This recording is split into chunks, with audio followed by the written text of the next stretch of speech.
Hello, friends.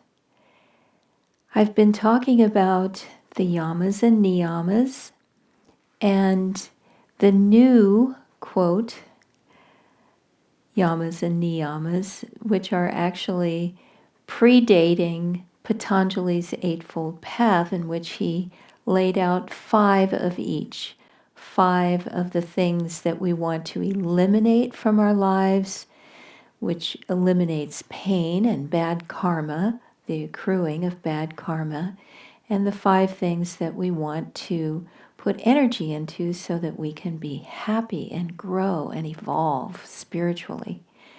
The yamas are the things we want to avoid, and the niyamas are the things we want to cultivate.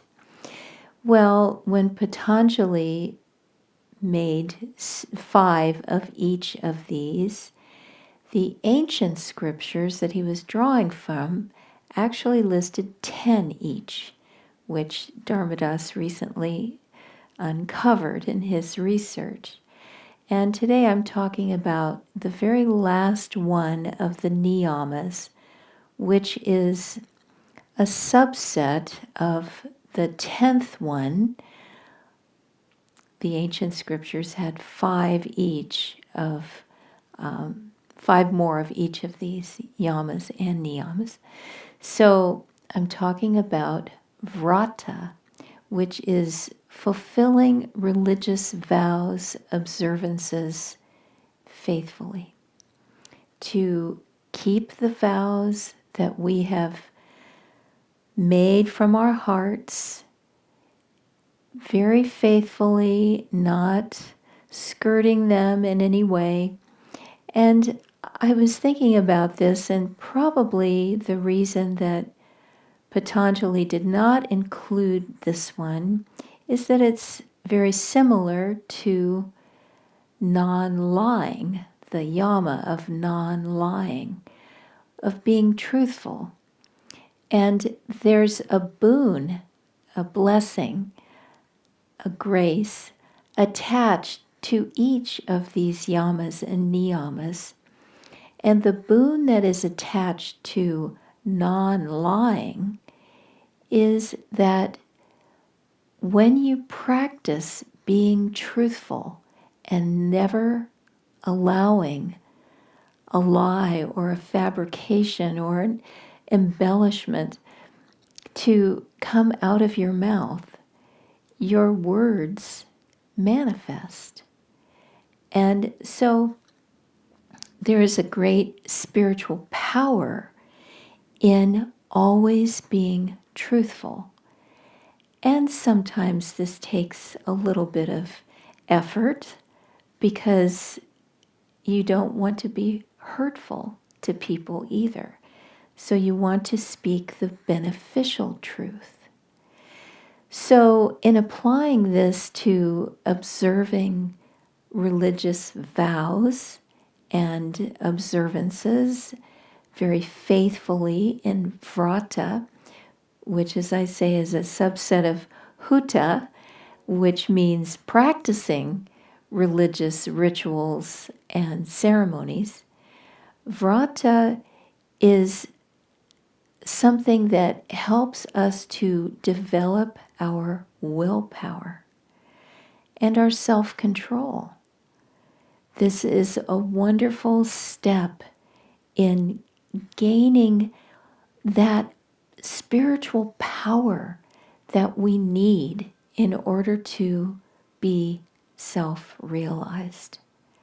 And remember, yoga means the end of all pain and suffering. So it is definitely something that we want to pursue, something that we want to perfect in ourselves so that we can be free. As Krishna said, get away from this ocean of sorrow and suffering. So Vrata can help us to do that. I am reminded in thinking of Vrata of a friend of ours whose wife asked him about fidelity in their marriage.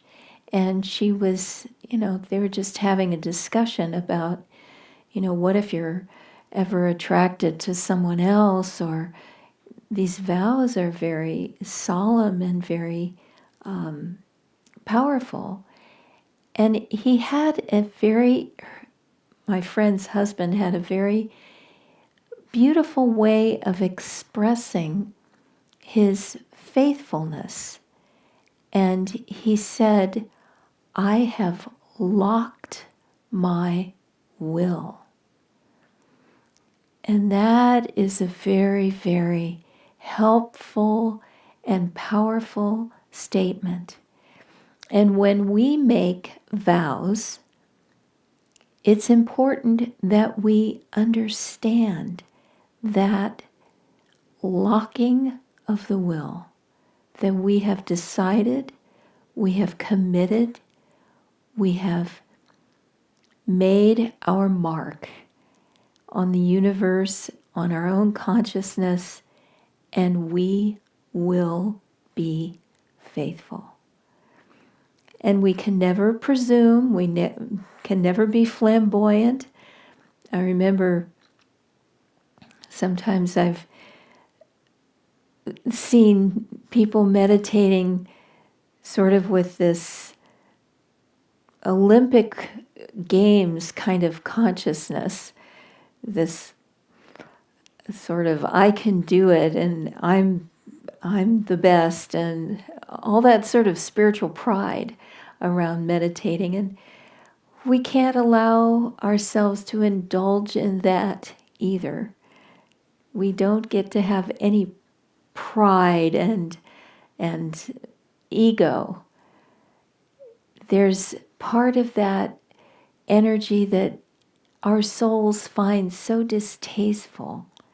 And the more that we grow spiritually, the less that we want that kind of energy or feeling in our hearts. I was reminded of that beautiful chapter in Autobiography of a Yogi, the resurrection of Sri Yukteswar. Oh my goodness, what a mind-blowing and thrilling depiction of the astral worlds. All of it, it's just so heavenly, literally.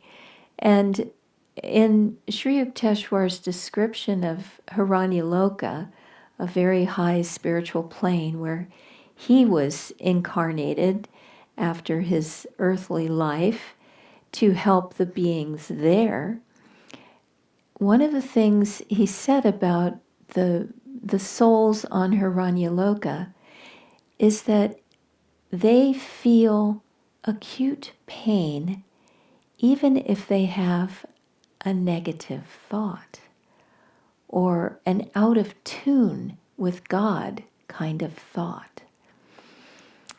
So that's how we need to feel about ego and pride. We need to cultivate that innate sense of disgust that we have when we feel those kinds of feelings. When we get all puffed up with, look at what I did, and I'm so good at X, Y, or Z. Bring God into it. Always keep thinking, God is the doer, I am his instrument. Let me attune myself to what God wants. Let me try to love God more and more and more. Swami Kriyananda was very committed to keeping his word, even if it was something as mundane as saying, oh, I'm going to get a newspaper tomorrow. If tomorrow came and he didn't feel like getting a newspaper, he would go out and he would get it anyway, just because he wanted to keep his word. So if we are faithful in this practice of keeping our vows and keeping our word, locking our will, Now, I'm not saying that there are not circumstances in which we have to renounce vows or we have to change. We have to stay in tune enough to know when that's the right thing and when it isn't. So we have to develop our intuition. But we can do our level best to keep our word, to keep our commitments. And in this way, we will get a step closer to self-mastery, which is the funeral of all sorrows, the joy that our souls were born for. And it takes a little bit of hard work. If we want a beautiful garden, it doesn't just manifest out of nothing. It comes through our effort, our commitment, our enthusiasm, our joy, and our vision. And so our self-realization is the same.